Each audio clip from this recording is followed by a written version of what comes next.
All right, it's time to taste the old, most recent 117 series. I think this would be the most controversial 117 series. Yeah, you could be right. Could be.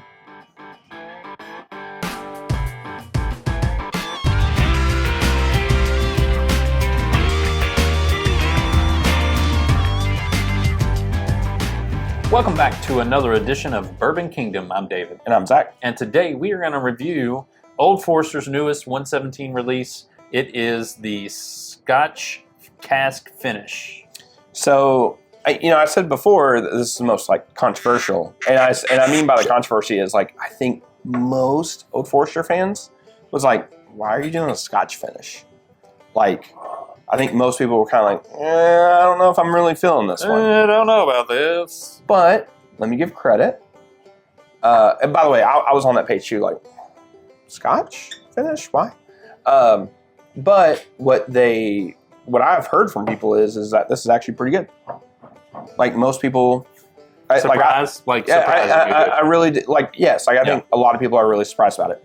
So, really quick, this is a 117 series Scotch finish. It's 93 proof. I don't have an age for it. It is finished in Sherry cask, right?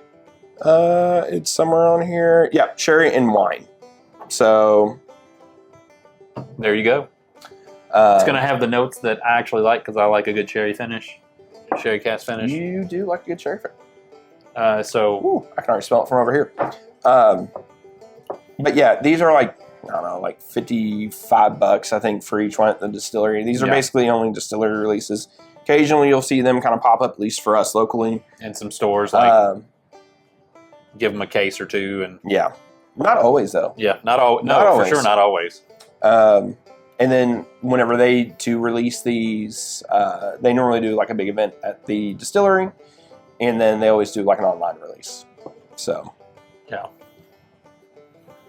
I think right away you get I think the sherry is more prevalent than what you would think the Scotch would be. Yes. So actually, I thought my anticipation of the Scotch finish was going to be okay, I'm going to be sniffing on some Octomore or something like that. That's just whoa. No, I ain't coming off. Shout out to Paul for the Octomore. True. Love you, Paul. This is very bubblegum. Yeah, I think the sherry... This is a very rich piece of candy bubblegum. Yeah, that sherry really kind of shines through on that, which I'm hoping from a taste perspective. There is a little bit of a peat though to it, but it's not in a bad way. No, it's almost like a peat / nutty kind of profile there, but it's really well balanced on the nose. Just a hint of peat in that. Yeah, there's just a smallest you have the quote unquote Scotch. Yeah, but there's just a smallest note of that profile on there, but it's not in a bad way. Mm-mm.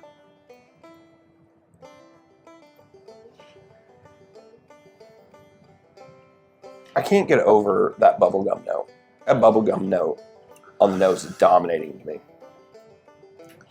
Now, see, that's interesting because you do right.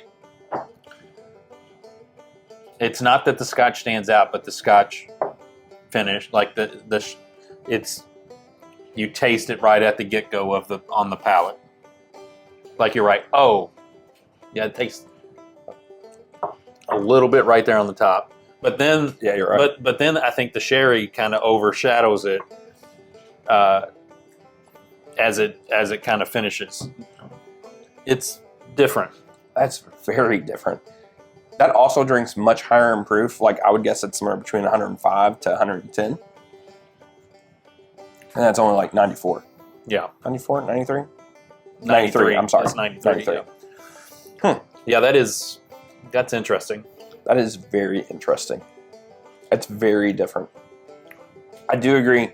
You do have, you can obviously see the influence of those barrels in on this. I wish I knew the age of the Brown Foreman that they put in there. I don't have anything on this. Yeah. But man, it's very drying.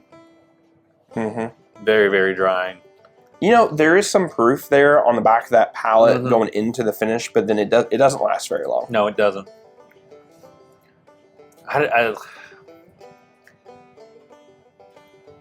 I think my taste buds are fighting with each other.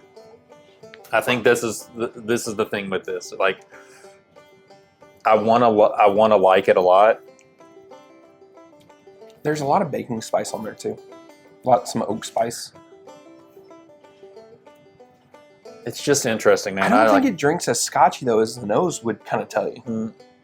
No, but there is that, like, as soon as it's not as bad after you've taken 2 or 3 drinks, but the first drink you take, you get that kind of peaty smokiness right at the get-go of it, and then the sherry kind of overshadows it. See, in a way. I was going to say, I think that sherry kind of goes away a little bit on the palate, and that wine profile kind of pops more. It could be.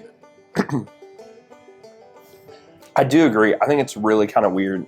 It's almost a little bit all over the place, but not in a bad way. No. I don't hate. I don't hate this whatsoever. I don't hate but it either. This is very different. Like very, very different, but in a good way. Of all the 117s, this one is definitely, like, stands in its own little area. It's like the loner.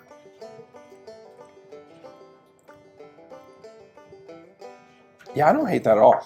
I don't know if I'd want to drink this all the time, but I think it's like a